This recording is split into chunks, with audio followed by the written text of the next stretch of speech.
Multiplying and simplifying the FOIL method. Here's another question for you on how to do this. So we have a plus 1 times a plus 4. So again, our FOIL method is first, outer, inner, last. The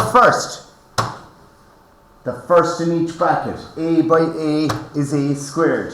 The outermost things in both brackets. This is the most outermost thing, this is the most outermost thing.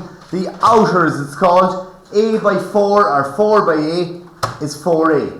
The inner, so the innermost things close to each other there, the inner 1 by a is 1a, and the last thing there is the last in each bracket, so the 1 by the 4.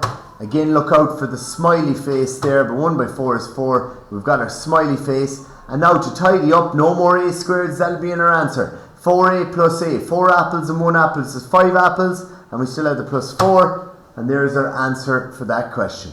Here's one more for you to have a look at. See you in the next video. And do that one.